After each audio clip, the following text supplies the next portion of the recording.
Hello and welcome to jobs creator. तो दोस्तों, आज की इस वीडियो में हम बात करने वाले हैं second lecture of history. Assistant registrar की लेक्चर सीरीज़ है। तो इस लेक्चर सीरीज़ में अभी हम हिस्ट्री और पॉलिटिकल साइंस दो सब्जेक्ट्स अभी इनिशियली कवर कर रहे हैं। उसके बाद हम इकोनॉमिक्स और जो बाकी सब्जेक्ट्स हैं उनके ऊपर भी जाएंगे। तो हिस्ट्री का ये आज का सेकंड लेक्चर है। कल के लेक्चर में आपने पढ़ा था हिस्ट्री की क्लासिफिकेशन और कुछ इंपॉर्टेंट आर्कियोलॉजिकल साइट्स के बारे में। तो कल हमने पढ़ा था कि हिस्ट्री जो है क्लासिफाइड है प्री हिस्ट्री, प्रोटो हिस्ट्री और हिस्ट्री में।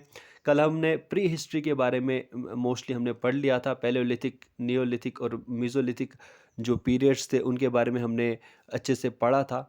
उसके बाद जो इंटरमीडिएट स्टेज थी, चैल्कोलिथिक स्टेज, उसके बारे में थोड़ा सा ही पढ़ा था। आज हम चैल्कोलिथिक स्टेज के बारे में पढ़ने जा रहे हैं और साथ ही साथ प्रोटो हिस्ट्री जो ब्रॉन्ज एज होती है उसमें जो हड़प्पा सिविलाइजेशन है उसके बारे में हम पढ़ेंगे, यानी कि इंदस वैली सिविलाइजेशन के बारे में और उसकी कुछ इंपॉर्टेंट साइट्स के बारे में हम आज के लेक्चर में पढ़ेंगे। तो चलिए शुरू करते हैं आज का लेक्चर। तो दोस्तों, प्रोटो हिस्ट्री शुरू करने से पहले हम प्री हिस्ट्री और प्रोटो हिस्ट्री के बीच में जो नियोलिथिक और प्रोटो हिस्ट्री का स्टेज है उसके बीच में एक इम्पॉर्टेंट स्टेज आती है जिसको हम कहते हैं चैल्कोलिथिक पीरियड या चैल्कोलिथिक फॉर्मिंग कल्चर्स भी इसको कहा जाता है। तो इसके बारे में हम देख लेते हैं। एक इंटरमीडिएट स्टेज है इन दोनों स्टेजेस के बीच में, प्री हिस्ट्री और प्रोटो हिस्ट्री के बीच में। तो चैल्कोलिथिक फॉर्मिंग कल्चर्स के बारे में पढ़ते हैं। Use of stone and copper, that is why stone copper phase or chalcolithic period. तो इस चैल्कोलिथिक फार्मिंग कल्चर या चैल्कोलिथिक पीरियड में स्टोन और कॉपर का सबसे ज़्यादा यूज़ होता था, इसलिए हम इसको स्टोन कॉपर फेज या चैल्कोलिथिक पीरियड भी कहते हैं। कुछ इंपॉर्टेंट चैल्कोलिथिक साइट्स के बारे में आपको पढ़ना है, तो वो आपको याद रखने हैं। इन साइट्स को आप जब याद कर लेंगे तो इसमें से कोई ना कोई क्वेश्चंस एक्सपेक्टेड ज़रूर रहता है कि इंडस वैली सिविलाइजेशन या फिर जो प्रोटो हिस्ट्री या प्री हिस्ट्री में से कोई एक क्वेश्चन जो है बन सकता है कुछ आर्कोलॉजिकल साइट्स के ऊपर। तो ये आर्कोलॉजिकल साइट्स आपको इंपॉर्टेंट आर्कोलॉजिकल साइट्स मैंने यहाँ पर लाई हैं। तो चलिए स्टार्ट करते हैं। चैल्कोलिथिक फार्मिंग कल्चर या चैल्कोलिथिक पीरियड की कुछ इंपॉर्टेंट चैल्कोलिथिक साइट्स हैं। तो यहाँ पर सबसे पहली जो है वो है गेंजिस सिस्टम के अराउंड दो साइट्स पाई जाते हैं, एक है कोसंबी और दूसरी है आलमगीरपुर। गेंजिस के अराउंड यानी कि गंगा के अराउंड दो इंपॉर्टेंट चैल्कोलिथिक साइट्स पाई जाती हैं। One is Kosambi and second is Alamgirpur. तो इनके बारे में कुछ ज़्यादा एक्सप्लेनेशन नहीं किया है, सिर्फ आपको इनका नाम ही याद रखना है। उसके बाद जो सेकंड है वो है राजपूताना सौराष्ट्र। राजपूताना सौराष्ट्र यानी कि सौराष्ट्र में ये साइट्स हैं। और ये दोनों जो यहाँ पर साइट्स आपको मेंशन की हैं, आहार एंड जिलूंड, ये दोनों साइट जो है ड्राई जोन जो है बानस वैली की जो ड्राई जोन है राजस्थान में, वहाँ पर ये सिचुएटेड है, लोकेटेड थी ये। तो आहार और जिलूंड के बारे में कुछ इंपॉर्टेंट जो पॉइंट्स आपको याद रखने हैं इन साइट्स के बारे में, वो यहाँ पर मेंशन किए गए हैं। आहार चैल्कोलिथिक साइट से कुछ चीज़ें पाई गई हैं जो कि यहाँ पर इम्पोर्टेंट जो एक्सकेवेटेड चीज़ें हैं वो यहाँ पर मेंशन की गई हैं। यहाँ पर ये पाया गया कि कोई भी माइक्रोलिथिक टूल्स जो हैं यूज़ नहीं हुए आहार पीरियड में। आहार चैल्कोलिथिक पीरियड में जो आहार इस साइट जो है इसके ऊपर कोई भी माइक्रोलिथिक टूल्स यानी कि स्टोन एक्सिस या फिर जो ब्लेड्स का इस्तेमाल होता है यानी कि नुकीले पत्थरों का इस्तेमाल जो शिकार करने के लिए करते थे, उनका इस्तेमाल नहीं होता था इस पीरियड में इस साइट पे। और यहाँ पर जो यूजेज होती थी फ्लैट एक्सिस, जो फ्लैट कुल्हाड़ियाँ होती थी उनकी, बैंगल्स होते थे और शीट जो कॉपर की बनी हुई होती थी उसका इस्तेमाल होता था, ना कि नुकीले पत्थरों का। जो आहार साइट है इसका ओल्ड नेम तांबावती था। तांबावती का मतलब होता है, तांबा मतलब कॉपर, तो इस वजह से इसका ओल्ड नेम जो है तांबावती रखा गया था। ये 2100 से लेकर 1500 BC के अराउंड ये साइट जो है रही। दूसरी इंपॉर्टेंट साइट जो राजपूताना सौराष्ट्र की थी वो थी जिलुंड। जिलुंड साइट जो थी इसमें ये एक रीजनल सेंटर था आहार कल्चर का। यहाँ पे रीजनली जो मेन सेंटर था आहार कल्चर का, ये यहाँ पर जिलुंड साइट पे पाया गया। यहाँ पर कुछ ही फ्रेगमेंट्स पाए गए हैं कॉपर के। तो ये थी राजपूताना सौराष्ट्र साइट्स। अब जो तीसरी चैल्कोलिथिक साइट्स जो यहाँ पर मेंशन की गई हैं वो नर्मदा सिस्टम के अराउंड हैं, नर्मदा रिवर के अराउंड हैं। तो यहाँ पर एक ही साइट जो इम्पोर्टेंट साइट है वो है नवदतोली। नवदतोली ये महाराष्ट्र में है। नर्मदा के अराउंड ये साइट पाई गई थी। अब यहाँ पर क्या पाया गया कि यहाँ के लोग जो थे इन्होंने एनिमल्स को डोमेस्टिकेट करना शुरू कर दिया था। ये तो ऑलरेडी जो मेसोलिथिक पीरियड था उसमें ही स्टार्ट हो गया था डोमेस्टिकेशन, और साथ ही साथ एग्रीकल्चर प्रैक्टिस भी शुरू इन्होंने कर दी थी। और यहाँ से बहुत सारे फूड ग्रेन्स जो हैं डिफरेंट तरीके के, जैसे कि वाई वीट के या फिर राइस, बाजरा, पल्सेस, अलग अलग ग्रेन्स जो हैं यहाँ से पाए गए हैं। सबसे पहले यहाँ पर नवदतोली में ही कॉटन प्रोड्यूस किया गया, क्योंकि यहाँ पर ब्लैक कॉटन सॉइल थी, तो यहाँ पर कॉटन प्रोड्यूस करने के लिए बहुत इजी रहा। तो सबसे पहले इंडस वैली सिविलाइजेशन के लोगों ने ही कॉटन प्रोड्यूस किया था। और यहाँ पर बेर और लिन सीड्स जो हैं यहाँ से ही मिले हैं। तो ये कुछ इंपॉर्टेंट एक्सकेवेटेड थिंग्स हैं नवदतोली साइट की, आपको याद रखनी है। दोस्तों, मोस्ट इम्पोर्टेंट चैल्कोलिथिक पीरियड की कुछ इम्पोर्टेंट जो साइट है वो है गोदावरी परावरा सिस्टम। गोदावरी और परावरा रिवर के अराउंड एक सिस्टम जो है, उसमें कुछ इम्पोर्टेंट, सबसे इम्पोर्टेंट साइट्स जो हैं चैल्कोलिथिक पीरियड की वो पाई गई हैं। इसको हम जॉर्वे कल्चर भी कहते हैं, क्योंकि सबसे पहले जॉर्वे जो साइट है वो डिस्कवर की गई थी, तो इसलिए इसको जॉर्वे कल्चर भी कहते हैं। तो यहाँ पर जो भी साइट्स, यहाँ पर 4 मेन साइट्स मैंने मेंशन की हैं: जॉर्वे, निवासा, दयामाबाद और इनाम गांव। तो ये 4 मेन साइट्स आपको याद रखनी है। तो इसमें अब क्या क्या इंपॉर्टेंट चीज़ें पाई गई थी वो आपको याद रखनी है। सबसे पहले Jorwe, all belong to Jorve culture, named after Jorve type site situated on left bank of Paravara river, a tributary of Godavari। तो यहाँ पर जॉर्वे जो ये साइट है, यहाँ ये जो सबसे पहले जॉर्वे कल्चर की साइट जो थी यहाँ पर ये पाई गई थी। तो इस वजह से इन सभी का नाम जॉर्वे कल्चर इसको रख दिया गया। ये पाई गई थी परावरा रिवर के लेफ्ट बैंक में, जो कि ट्रिब्यूटरी है गोदावरी की। जॉर्वे कल्चर जो था ये रूरल कल्चर था, अर्बन नहीं था ये। इसमें जो साइट्स पाई गई हैं वो अराउंड 200 जॉर्वे साइट्स पाई गई हैं, और ये मॉडर्न महाराष्ट्र जो अभी है उसको कवर करता था। ये हो गई जॉर्वे साइट। सेकंड जो साइट है वो है निवासा। निवासा से कुछ स्केलेटन्स जो हैं एक्सकेवेट किए गए, जो कि चिल्ड्रंस के थे, जो कि जिनको बरी किया गया था along with copper necklaces. Copper के नेकलेसेस के साथ इनको बरी किया गया था। ये यहाँ से निवासा साइट से पाए गए हैं। अगली साइट है दयामाबाद। दयामाबाद बहुत इंपॉर्टेंट चैल्कोलिथिक साइट है। ये लार्जेस्ट जॉर्वे साइट है। आपको याद रखना कि लार्जेस्ट जॉर्वे साइट कौन सी है, वो है दयामाबाद।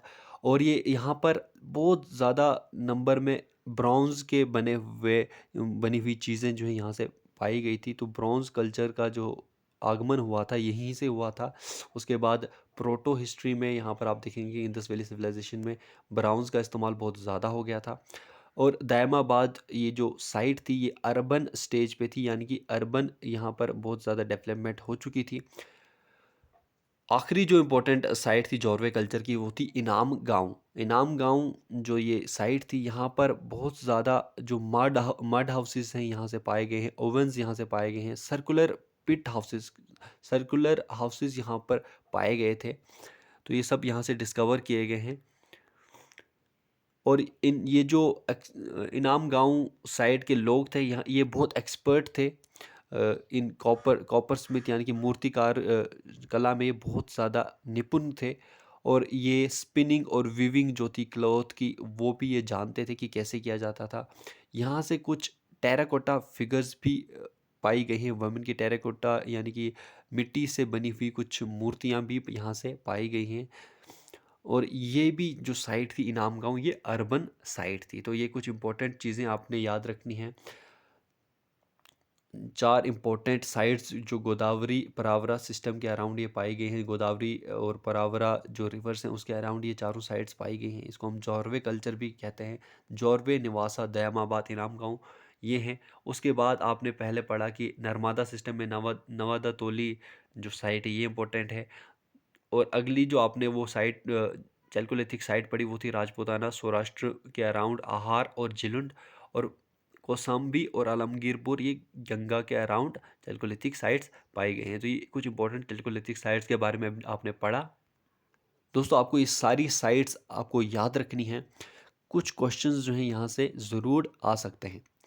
अब हम बात करेंगे जो चैल्कोलिथिक कल्चर था, चैल्कोलिथिक जो पीरियड था, उसकी कुछ लिमिटेशंस थी कि यहाँ पर क्या क्या लिमिटेशंस थी, उनके बारे में हम बात करेंगे। सबसे पहले यहाँ पर क्या था कि domesticated animals slaughtered for food and not milk for drink and dairy products. तो दोस्तों यहाँ पर जो भी एनिमल्स से जो डोमेस्टिकेट किए जाते थे उनके बारे में इनको ये नहीं पता था कि यहाँ से जैसे गाय से दूध लिया जाता है डेयरी प्रोडक्ट्स के लिए या मिल्क के लिए, इसका इस्तेमाल नहीं करते थे। ये सिर्फ स्लॉटर करने के लिए, यानी कि मार कर खाने के लिए इनको डोमेस्टिकेट करते थे। इनको इतनी नॉलेज नहीं थी उस टाइम पे कि डेयरी प्रोडक्ट्स या ड्रिंकिंग पर्पसेस के लिए भी इनका इस्तेमाल किया जा सकता है। ये एक लिमिटेशन थी चैल्कोलिथिक कल्चर के लोगों की। दूसरा यहाँ पर ये था कि क्योंकि ये लोग ब्लैक कॉटन सॉइल एरिया में रहते थे, ब्लैक कॉटन जो सॉइल है वहाँ पर ये रहते थे, तो यहाँ पर कॉटन कल्टीवेशन तो बहुत अच्छी थी, वेल एस्टेब्लिश थी, पर जो यहाँ पर बाकी जो ग्रेन्स की कल्टीवेशंस थी वो उतनी ज़्यादा इंटेंसिव या एक्सटेंसिव स्केल पे नहीं थी। हालांकि यहाँ पर बहुत सारे फूड ग्रेन्स भी पाए गए डिफरेंट डिफरेंट तरीके के। एक साइट है नवादा तोली जहाँ से डिफरेंट तरीके के वीट लिनसीड वगैरह यहाँ से पाए गए, डिफरेंट ग्रेन्स पाए गए। पर यहाँ पर जो कल्टीवेशन थी डिफरेंट क्रॉप्स की वो ज़्यादा डेवलप्ड नहीं थी चैल्कोलिथिक पीरियड में। साथ ही साथ यहाँ पर जो चाइल्ड मोर्टेलिटी रेट था वो बहुत ज़्यादा हाई था, क्योंकि हमने अभी देखा कि जो यहाँ पर जॉर्वे कल्चर में आप देख सकते थे कि चिल्ड्रंस जो थे नेवासा जो साइट थी यहाँ से चिल्ड्रन की जो स्केल्टन्स जो बरी हुए थे वो पाए गए अलॉन्ग विद नेकलेसेस। तो यहाँ पर जो चिल्ड्रन की मोर्टेलिटी रेट था वो बहुत ज़्यादा हाई था। तो यहाँ पर उतनी ज़्यादा मेडिकल जो उस टाइम पे फैसिलिटीज़ जो थी वो इतनी ज़्यादा डेवलप नहीं हुई थी। और साथ ही साथ ये mixing of tin with copper, इसका आर्ट ये नहीं जानते थे कि टिन को कॉपर के साथ कैसे मिलाना है और ब्रॉन्ज का इस्तेमाल करना है। कहीं कहीं जगह पर जो आखिरी जो स्टेजेस थी चैल्कोलिथिक पीरियड की उस टाइम पे इनको थोड़ा थोड़ा पता चला था कि ब्रॉन्ज का इस्तेमाल करना है, पर इनिशियली इनको इतना पता नहीं था कि ब्रॉन्ज का इस्तेमाल कर सकते, क्योंकि ब्रॉन्ज एक स्ट्रॉन्गर मेटल बन जाता कॉपर से। दोस्तों ये था चैल्कोलिथिक पीरियड और चैल्कोलिथिक फॉर्मिंग कल्चर, जिसकी इंपॉर्टेंट कुछ हमने साइट्स पढ़ी, आपको याद रखनी है। अब हम आगे मूव करते हैं, अब हम प्रोटो हिस्ट्री पे चले जाते हैं। तो प्रोटो हिस्ट्री में सबसे पहले हम बात करेंगे जो यहाँ पर सबसे बड़ी सिविलाइजेशन थी वो थी इंदस वैली सिविलाइजेशन, जो कि इंदस रिवर के अराउंड थी। किसी न किसी तरीके से जो भी जिन भी रिवर्स के अराउंड ये इंदस वैली थी उसकी जो सारी साइट्स थी वो किसी न किसी तरीके से इनकी इसकी ट्रिब्यूटरीज के ऊपर ही थी। तो इंदस वैली सिविलाइजेशन के बारे में हम पढ़ेंगे, तो आई होप आपको क्लियरली दिखाई दे रहा होगा। तो इंदस वैली सिविलाइजेशन का जो सर्वे किया था वो किया था अलेक्जेंडर कनिंघम ने। अलेक्जेंडर कनिंघम ने सबसे पहले इसका सर्वे किया था, और इसको ही हम फादर ऑफ इंडियन आर्कोलॉजी कहते हैं। आर्कोलॉजी का जो फादर कहा जाता है वो कहा जाता है अलेक्जेंडर कनिंघम को। इसकी एक्सकेवेशन जो थी इंडस वैली सिविलाइजेशन की वो की थी जॉन मार्शल ने 1921 में, और एक्सकेवेशन की रिस्पॉन्सिबिलिटी जॉन मार्शल ने दयाराम सहनी को दी थी। तो यहाँ से कुछ ऑर्गेनाइज्ड एरियाज़ जो हैं पाए गए। दयाराम सहनी ने जब इसको एक्सकेवेट किया इस साइट को, तो बहुत सारे ऑर्गेनाइज्ड एरियाज़ यहाँ से पाए गए। तो इंडस वैली के अराउंड ये बहुत सारे ऑर्गेनाइज्ड एरियाज़ जब पाए गए तो यहाँ से ये पता लगा कि इंडस वैली के जो लोग थे ये बहुत अर्बनाइज्ड थे, बहुत ज़्यादा डेवलप्ड थे। तो ये जो साइट थी इंडस वैलीज़ की, जो डिफरेंट साइट्स इन सिविलाइजेशन की साइट्स इन्होंने पाई, ये 2500 बीसी पुरानी थी। और यहाँ पर जो भी सिटीज़ थी वो अराउंड रिवर्स थी, जो कि फाइनली किसी न किसी तरीके से इंडस के साथ ही ज्वाइन करती थी। तो जो भी सिटीज़ टोटल सिटीज़ यहाँ से पाएगी वो थी अराउंड 350, जिसमें से 200 साइट्स जो थी गुजरात में पाई गई, कुछ यहाँ पर पाकिस्तान में भी पाई गई। तो यहाँ पर अभी जो आप मैप देख रहे हैं इसमें आप eastern most western most, northern most और साउदर्न मोस्ट जो साइट्स थी इंडस वैली सिविलाइजेशन की, वो आप देखेंगे। यहाँ पर इंडिया का मैप आपको दिख रहा होगा। तो यहाँ से आप अ, जो लेफ्ट में आप वेस्ट में देख रहे हैं कि सुख्ता गैंडोर साइट जो पाकिस्तान में थी, ये थी डास्क रिवर के नज़दीक।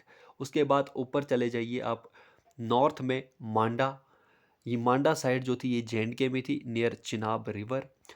तो बीच में आप देख रहे हैं कि इंदस रिवर यहाँ से फ्लो कर रही है, और किसी न किसी तरीके से जो सारी रिवर्स जो हैं, डास्क रिवर, चिनाब रिवर, ये सारी रिवर्स जो हैं इंदस रिवर के साथ ही जाकर मिल रही हैं। उसके बाद यहाँ पर जो ईस्टर्न मोस्ट साइट थी वो थी आलमगीरपुर।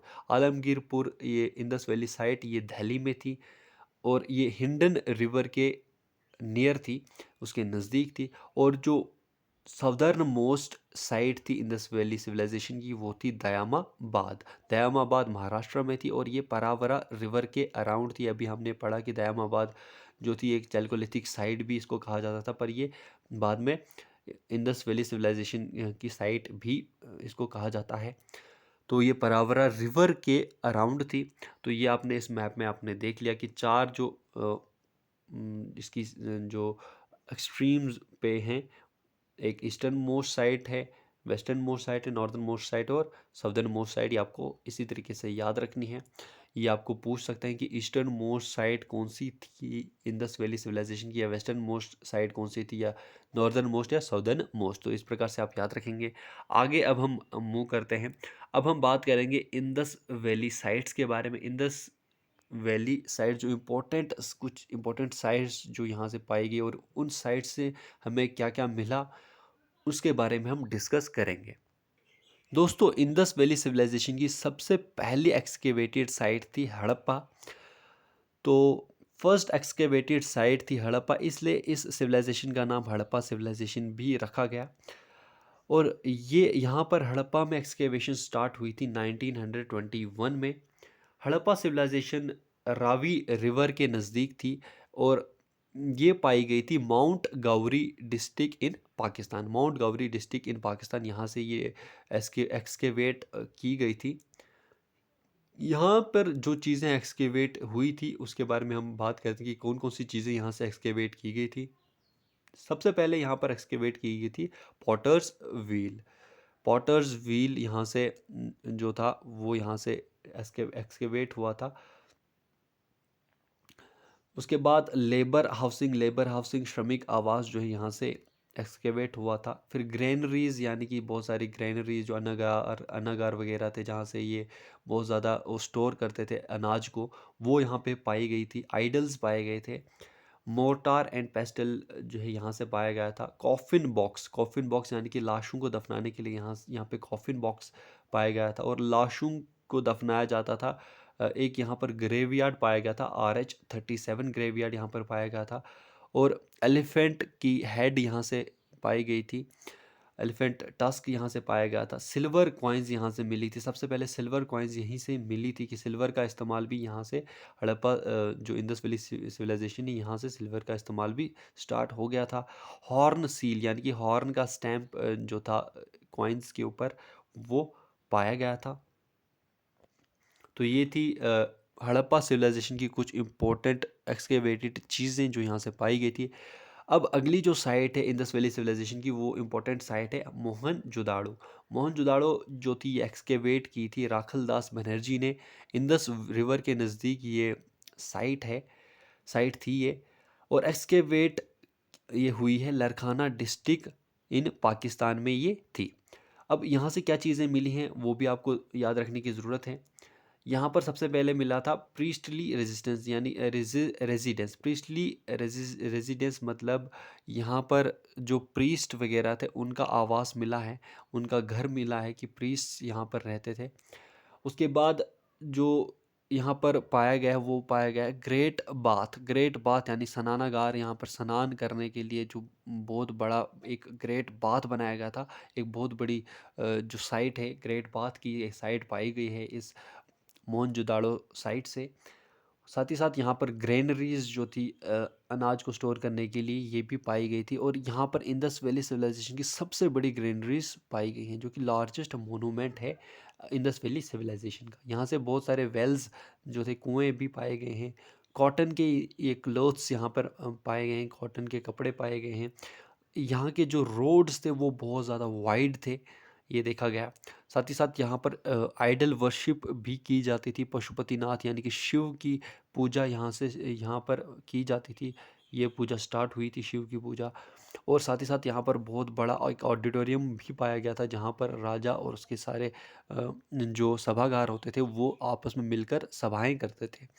साथ ही साथ यहाँ पर कॉपर वेस्ट, कॉपर के बहुत सारे वेस्ट मिले थे, क्योंकि कॉपर उस टाइम पे बहुत ज़्यादा था, ऑलरेडी था। तो इस वजह से, क्योंकि वो डिस्कवर चैल्कोलिथिक पीरियड में ही हो गया था, तो यहाँ पर जो मोहनजोदाड़ो साइट थी, यहाँ पर बहुत ज़्यादा कॉपर के वेस्ट पाए गए। तो दोस्तों, आई होप आपने ये आराम से कर लिया होगा। मोहनजोदाड़ो साइट भी आपको समझ आ गई होगी। अब अगली जो इम्पोर्टेंट साइट थी वो थी चान्हू दाड़ो।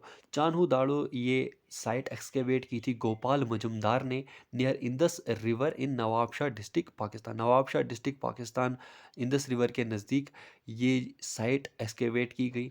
अब यहाँ से क्या क्या मिला है? सबसे पहले यहाँ पर मेकअप की कुछ चीज़ें मिली हैं, कोलायरियम यानी कि काजल मिला है, लिपस्टिक मिली है, कॉस्मेटिक की कुछ चीज़ें यहाँ से मिली हैं। यानी कि उस टाइम तक यहाँ पर जो कॉस्मेटिक या मेकअप की चीज़ें थी वो बहुत ज़्यादा डेवलप हो चुकी थी। वुमेन्स जो थी वो मेकअप वगैरह जो है कर लेती थी इस टाइम पे। इस साइट से ये पता चलता है। तो यहाँ से कुछ डॉल्स भी पाई गई थी, नीडल और थ्रेड भी पाया गया है यहाँ से। सुई और धागा यहाँ से पाया गया है। कुछ डिज़ाइंड ब्रिक्स भी यहाँ पे पाई गई हैं। यानी कि इस टाइम तक जो इंडस वैली साइट ये सजेस्ट करी है चान उदाड़ो कि इंडस वैली सिविलाइजेशन जो थी बहुत डेवलप हो चुकी थी। मेकअप यहाँ से पाया गया, डॉल्स यहाँ से पाई गई, सुई धागा यहाँ से पाया गया। बहुत ज़्यादा डिज़ाइंड ब्रिक्स का इस्तेमाल किया जाता था घर बनाने के लिए, वो भी यहाँ से पाई गई। पर यहाँ पर कोई भी बाउंड्री वॉल्स जो थी, जो किले वगैरह थे वो नहीं पाए गए थे। और रोड्स यहाँ के बहुत ज़्यादा इरेगुलर पाए गए इस जॉन हुदाड़ो साइट से। अगली जो इम्पोर्टेंट साइट थी वो थी सुख्ता गैंडोर। सुख्ता गैंडोर ये जो साइट है ये एक्सकेवेट हुई है औरल स्टीन, जो पाकिस्तान में है, औरल स्टीन नियर डास्क रिवर। डास्क रिवर के नज़दीक ये पाई गई है। यहाँ पर आपको पता है, मैंने आपको बताया था कि वेस्टर्न मोस्ट पार्ट है ये सुख्ता गैंडोर, और इंडस वैली सिविलाइजेशन की वेस्टर्न मोस्ट पार्ट है। और ये स्मॉल पोर्ट है, यहाँ पर एक स्मॉल पोर्ट पाया जाता है सुख्ता गैंडोर में। प्रेजेंटली यहाँ पर एक पोर्ट है। तो ये थी सुख्ता गैंडोर जो पाकिस्तान में ये भी साइट है। अगली जो साइट है, मैक्सिमम जो साइट्स जो पाई गई थी वो गुजरात में पाई गई थी। 200 के अराउंड जो साइट्स थी वो गुजरात में पाई गई थी, जिसमें लोथल साइट भी एक मोस्ट इम्पोर्टेंट साइट जो गुजरात की है। ये जो लोथल साइट है ये भोगवा रिवर के नियर है, उसके नज़दीक है। यहाँ पर भी एक इम्पोर्टेंट सी पोर्ट यहाँ से पाया गया, कि यहाँ पर सी पोर्ट था। यहाँ पर जो सी के थ्रू जो है ट्रैवल होता था, और सी पोर्ट यहाँ पर शिप्स वगैरह यहाँ पर रुकते थे। उस टाइम पे जो ट्रेड था ये यहीं इस पोर्ट से ही होता था, क्योंकि इस टाइम पे जो पाया गया है कि जो लोथल की कुछ क्वाइंस थी वो ईरान में भी पाई गई हैं। तो इस वजह से हम ये अंदाज़ा लगा सकते हैं कि क्योंकि लोथल की क्वाइंस ईरान में पाई गई हैं, तो यानी कि यहाँ से जो है ट्रेड होता था ईरान के साथ भी। एलिफेंट टस्क फाउंड, एलिफेंट के टस्क भी यहाँ से पाए गए हैं, कि यानी कि आइवरी भी जो है यहाँ पर, आइवरी जो कॉस्मेटिक मटेरियल है उसका इस्तेमाल भी यहाँ पर इस साइट से पता लगता है कि होने लगा था। उसके बाद हॉर्न सील यहाँ से भी पाया गया है, जो कि स्टैंप था। हॉर्न का स्टैंप यहाँ पर कॉइन्स पे पाया गया है। डोर ओपन ऑन रोड, यहाँ के जो डोर्स थे, क्योंकि यहाँ पर ट्रेड बहुत ज़्यादा डेवलप था, तो जो भी घर बनाए जाते थे सड़कों के किनारे बनाए जाते थे। और जो जो भी डोर्स रखे जाते थे वो सड़कों के की तरफ ही रखे जाते थे, बैक साइड नहीं रखे जाते थे। और यहाँ पर देखा जाए तो सती प्रथा बहुत ज़्यादा एस्टेब्लिश थी, क्योंकि यहाँ यहाँ से पाया गया है कि जो भी बरियल्स हैं वहाँ से दो दो लाशें पाई गई, मतलब दो दो स्केल्टन्स पाई गई हैं एक ही साथ। यानी कि सती प्रथा यहाँ पर बहुत ज़्यादा प्रचलित थी इस टाइम के ऊपर। तो ये थी लोथल साइट। अगली जो इम्पोर्टेंट साइट है इंडस वैली सिविलाइजेशन की, वो है रोपड़। रोपड़ साइट, इसको एक्सकेवेट किया था योगदत्त शर्मा ने। योगदत्त शर्मा ने इसको एक्सकेवेट किया near Sutlej river Punjab. Near Sutlej river Punjab में ये रोपड़ साइट पाई जाती है। और यहाँ से पाया गया कि जो ह्यूमंस थे, ह्यूमन स्केल्टन्स पाए गए अलॉन्ग विद डॉग्स। यहाँ पर ये इनको बरी किया जाता है, डॉग्स भी इनके साथ बरी किया जाता है, यानी कि डॉग डोमेस्टिकेशन बहुत ज़्यादा डेवलप थी। बहुत ज़्यादा प्यार जो है डॉग्स के साथ होता था। तो इस वजह से डॉग्स की जो बरियल था अलॉन्ग विद ह्यूमंस ही हो जाता था। तो ये शो करता है कि बहुत ज़्यादा लॉयलिटी थी डॉग्स की ह्यूमंस की तरफ उस टाइम पे। तो ये इस साइड से हमें ये पता लगता है। अगली जो इम्पोर्टेंट साइट है इंडस वैली सिविलाइजेशन की, वो थी बनवाली। बनवाली साइट ये एक्सकेवेट की थी रविंदर सिंह ने। ये आपको नाम याद रखने हैं सारे, जो किसने एक्सकेवेट की, कहाँ पे एक्सकेवेट हुई है ये। रविंदर सिंह ने बनवाली साइट को एक्सकेवेट किया। और नियर रंगोई रिवर हरियाणा, हरियाणा में रंगोई रिवर जो है उसके नज़दीक ये साइट पाई गई थी। यहाँ पर भी रोड्स जो थे बहुत ज़्यादा इरेगुलर थे, बहुत ज़्यादा टेढ़े मेढ़े रोड्स यहाँ पर पाए गए थे, बिल्कुल स्ट्रेट रोड्स नहीं थे। Plough formed of terracotta found, यहाँ पे जो हल थे, हल यहाँ पर मिट्टी के बने हुए थे। और हल मतलब हल से जोतते थे यहाँ पर और क्रॉप प्रोडक्शन करते थे। तो यहाँ पर हल जोतना भी यहाँ पर स्टार्ट हो गया था। इस साइड से हमें ये पता लगता है कि इंडस वैली साइड जो सिविलाइजेशन थी वो धीरे धीरे डेवलप हो रही थी। डिफरेंट डिफरेंट साइट्स जो थी इसकी, डिफरेंट सिटीज़ जो थी, वो जो है टाइम के साथ साथ अलग अलग डेवलपमेंट कर रही थी। और साथ ही साथ यहाँ से टेक्सचर चॉप जो है ये भी पाया गया था। उसके बाद जो अगली इम्पोर्टेंट इंडस वैली सिविलाइजेशन की साइट है वो है राखी गाड़ी। राखी गाड़ी हरियाणा के नज़दीक पाई गई है। और ये इंडस वैली सिविलाइजेशन का लार्जेस्ट प्लेस कहा जाता है, लार्जेस्ट जो एक सबसे बड़ा स्थान कहा जा सकता है कि वो है राखी गाड़ी। तो ये एक इम्पोर्टेंट साइट है राखी गाड़ी, ये हरियाणा में, आपको याद रखना कि हरियाणा में ये भी पाई गई है। उसके बाद राखी गाड़ी के बाद जो अगली इम्पोर्टेंट साइट है वो है काली बंगन। ये बहुत ही इम्पोर्टेंट साइट है, ये आज के लिए हम यहीं तक हम करेंगे, काली बंगन तक ही करेंगे। ये राजस्थान में पाई गई है। काली बंगन का मतलब है ब्लैक बेंगल्स, यहाँ से, क्योंकि ब्लैक बेंगल्स यहाँ से पाई गई थी तो इस वजह से इसको काली बंगन बंगन का नाम दिया गया। यहाँ से भी प्लाउड फील्ड जो थी ये डिस्कवर की गई कि फील्ड पे जो है प्लाव लगाया जाता था, हल लगाया जाता था। तो एक बहुत इंपॉर्टेंट डिस्कवरी थी कि यहाँ से हल चलाना जो था ये भी प्रचलित हो चुका था। साथ ही साथ वुडन फरो जो थी, जो हल वुड की जो फरो थी वो पाई गई थी। जो हल थे वो वुडन बनाए गए थे बाद में। साथ ही साथ यहाँ पर कैमल्स की जो बोन्स हैं वो भी यहाँ पर पाई गई। बहुत ज़्यादा रिमेन्स जो थे, ब्रिक वॉल्स के बहुत रिमेन्स यहाँ से पाए गए हैं कि ब्रिक्स जो हैं, ब्रिक्स की बनी हुई जो बड़ी बड़ी इमारतें हैं उसकी वॉल्स हैं वो यहाँ से पाई गई हैं। और फ्लोर यहाँ पर टाइल्ड होते थे, टाइल्स यहाँ पर लगाई जाती थी। तो ये भी बहुत ज़्यादा डेवलपमेंट हो चुकी थी इन इंडस वैली सिविलाइजेशन की साइट्स पे, यहाँ से ये पता लगाया जा सकता है।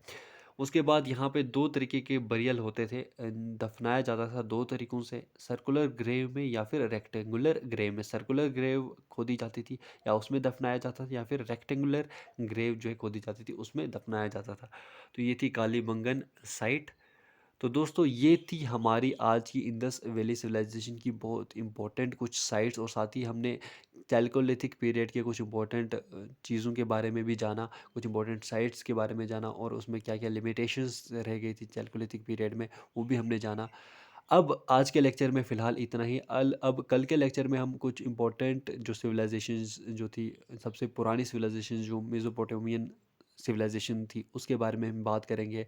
साथ ही साथ हम जो डिफरेंट पॉट्स यूज़ करते थे, ये क्ले पॉट्स का इस्तेमाल, पिक्चर का इस्तेमाल जो अलग अलग करते थे, उनके ऊपर भी कल का लेक्चर हम करेंगे। तो फ़िलहाल इस वीडियो में इतना ही। आई होप आपको लेक्चर सीरीज़ पसंद आ रही होगी। अगर आपको ये पसंद आ रही है तो वीडियो को लाइक कीजिए और शेयर कीजिए और अपना सपोर्ट जो है शो कीजिए इस चैनल के लिए। तो फ़िलहाल इस वीडियो में इतना ही, मिलते हैं अगली वीडियो में। Till then take care.